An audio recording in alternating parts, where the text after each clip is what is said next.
Welcome back to the class of vector physics. बेटा आज के लेक्चर में अपन लोग नया वाला टॉपिक लेके आए। टॉपिक का नाम बोर्ड के सामने आप लोगों को दिख रहा है। आज के लेक्चर में अपन लोगों को पढ़ने का मोमेंट ऑफ इनर्शिया, उसका यूनिट, उसका फार्मूला, उसका डायमेंशन। स्टेट बोर्ड वाले 2 मार्क्स के लिए क्वेश्चन ग्रेड 1% पूछते हैं, ठीक है। तो आज के लेक्चर में मोमेंट ऑफ इनर्शिया स्टार्ट करने से पहले मैं तुम लोगों को कुछ 2-3 बातें बताने वाला हूं, ठीक है। वो ध्यान से सुनिए अपन। सबसे पहले वाले ना अपन को क्या पढ़ने का है, रिजिड वाली, ठीक है। रिजिड बॉडी क्या चीज है, ठीक है। सो ये इस तरह की बॉडी होती है जो बॉडी नंबर ऑफ पार्टिकल्स के सहारे बनेगी और दो पार्टिकल के बीच का डिस्टेंस कभी चेंज नहीं होगा। सिंपल सी डेफिनेशन, नंबर ऑफ पार्टिकल्स से बनेगी। हां सर बिल्कुल बनेगी, ठीक है। It is made up from number of particle. ये तो फर्स्ट कंडीशन है इसकी। सेकेंड वाली कंडीशन ये रहेगी, ये नंबर ऑफ पार्टिकल्स के बीच का distance between any two particle. ऐसा नेसेसरी नहीं है कि दो ही पार्टिकल हो, but distance between two particle never be change, ठीक बेटा। दो कंडीशन समझ में आ गई। अब इसके डेफिनेशन बनाते हैं, सिंपल से डेफिनेशन, ज्यादा कुछ बढ़िया वाली डेफिनेशन, रिजिड बॉडी की डेफिनेशन बनाते हैं। देखना सिंपल से डेफिनेशन है कि if the distance between two particle never be change, अगर दो पार्टिकल के बीच का डिस्टेंस नहीं बदलेगा तो that body is called as rigid body. अब डायग्राम बना लेते हैं रिजिड बॉडी की। ऐसा वही बोला जाता है कि रिजिड बॉडी को डेफिनेट शेप एंड साइज नहीं होता, बट एक्चुअली ये वाली डेफिनेशन नहीं होती है। डेफिनेशन ये होती है दो पार्टिकल के बीच का डिस्टेंस नहीं बदलना चाहिए। मान के चल बेटा ये नंबर ऑफ पार्टिकल से बनी, तो ये पार्टिकल ए है और ये वाला पार्टिकल बी है। अब particle A and particle B, ये दोनों के बीच की जो डिस्टेंस है, ये दो पार्टिकल के बीच की जो डिस्टेंस, ये कभी नहीं बदलेगी। If the distance between two particle never be change, then the body is called as rigid वाली बॉडी। समझ में? अच्छे से क्रॉप करने दो देना। चल बेटा, तो रिजिड बॉडी समझ में आ गई तेरे को। If the distance between two particle, कौन से दो पार्टिकल है, एक ए दूसरा बी, ए और बी के बीच का डिस्टेंस नहीं बदलेगा तो that body is called as rigid वाली। सर जी बहुत बढ़िया, समझ में आ गया। अब आगे बढ़ते हैं, मोमेंट ऑफ इनर्शिया क्या चीज है। सो मोमेंट ऑफ इनर्शिया क्या होता है, ठीक है। सिंपल सी डेफिनेशन है मोमेंट ऑफ इनर्शिया को एक्सप्लेन करने के लिए, ठीक है। तो पढ़ते हैं मोमेंट ऑफ इनर्शिया क्या चीज है। Okay, moment of inertia, moment of inertia, ये वाला जो कॉन्सेप्ट है इसको अपन डिनोट करेंगे लेटर आई से। कौन सा लेटर से डिनोट करेंगे बेटा? Moment of inertia denoted by letter P1। तो मोमेंट ऑफ इनर्शिया डील करेगा रिजिड बॉडी के साथ। रिजिड बॉडी की डायग्राम अपन लोग इस तरह से बनाते हैं, ठीक है। अब ये रिजिड बॉडी होगी, अब रिजिड बॉडी के दो कोऑर्डिनेट्स बना दें। ये x वाला होगा, ये मान के चलो y वाला है। कोऑर्डिनेट्स का सेंटर पॉइंट O है। बोला है कि ये जो बॉडी है नंबर ऑफ पार्टिकल से बनी है, तो फर्स्ट वाला पार्टिकल जो रहेगा उसका मास मान के चलेंगे m1 है, दूसरे पार्टिकल का मास m2 है बेटा, और तीसरे पार्टिकल का मास m3 है, और लास्ट वाला जो पार्टिकल है ना उसका मास m है। क्यों बोला मैंने यहाँ पे n? क्योंकि ये body made up from number of particles, ठीक है। कोई दिक्कत वाली बात नहीं है। आगे बढ़ते हैं, ठीक है। अब चल बेटा, ये जो फर्स्ट वाला पार्टिकल है सेंटर से कितना दूर पे बेटा? चलो सर जी ये तो r1 पे बेटा है, ये r2 पे बेटा है, ये r3 पे बेटा है, और ये rn पे बेटा है। बहुत समझ में आ रही है?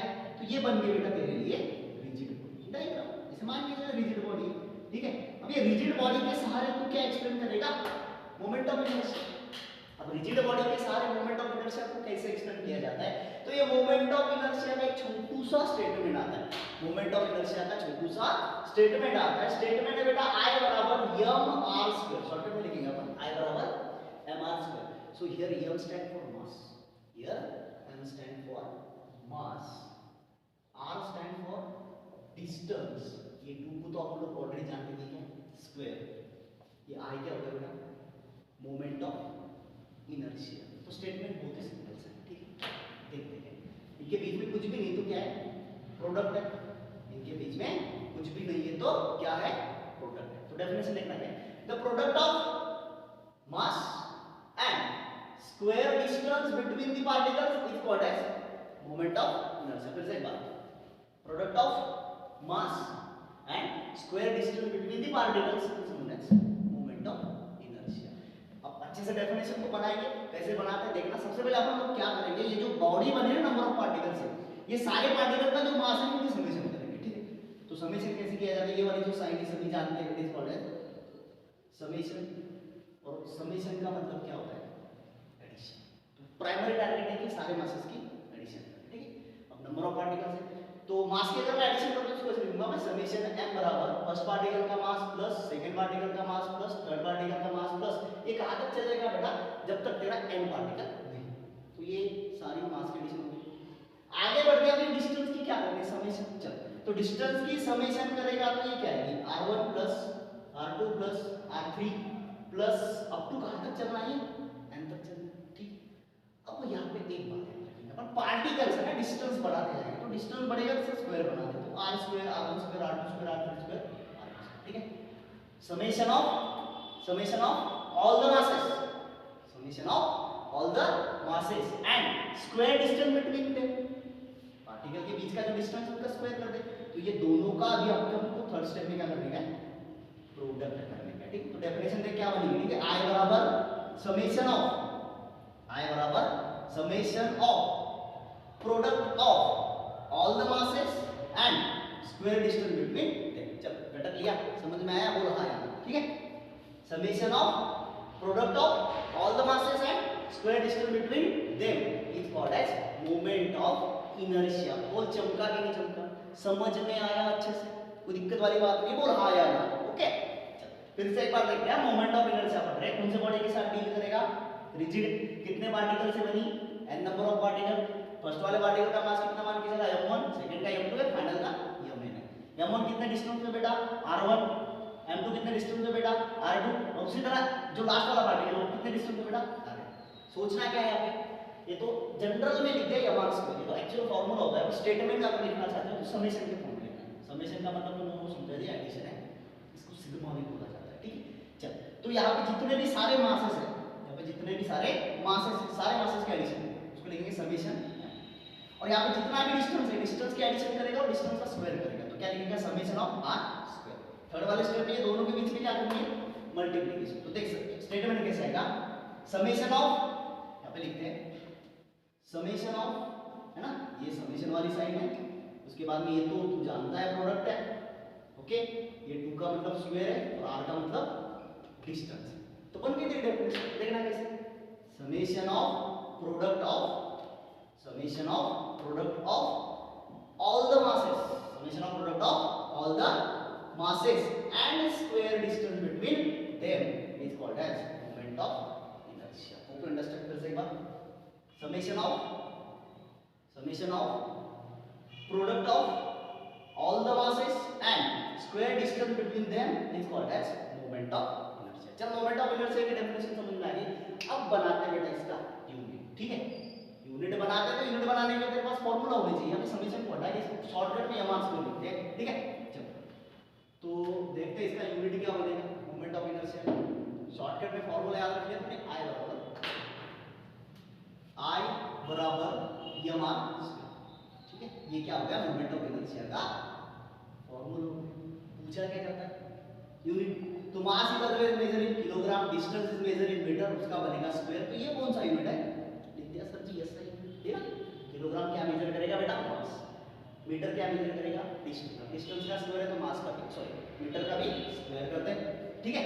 आगे बढ़ते हैं इसका सीजीएस यूनिट लिखेंगे। सीजीएस यूनिट क्या होता है sir ji good morning that is gram और मीटर की जगह अपन लेगा सेंटीमीटर। ये कौन सा यूनिट हो गया तेरा सीजीएस वाला यूनिट। अब चमकाते हैं बेटा इसका डायमेंशन ठीक है। तो डायमेंशन तो डायरेक्ट मेथड से भी सॉल्व होता है और सिंपल वाले मेथड से भी होता है।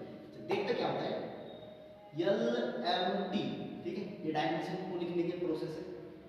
LMT लिख दे या MLT लिख दे कोई बुराई वाली बात नहीं है ठीक है। तो देखना डायमेंशन क्या बनेगा। किलोग्राम क्या मेजर करेगा बेटा लेंथ तो नहीं मेजर करेगा क्योंकि लेंथ का जो यूनिट होता है वो तो मीटर होता है ठीक है।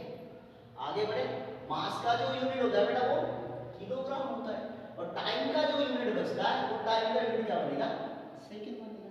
तो यहाँ पे देख के पता चल रहा है कि किलोग्राम किसका यूनिट है मास का है।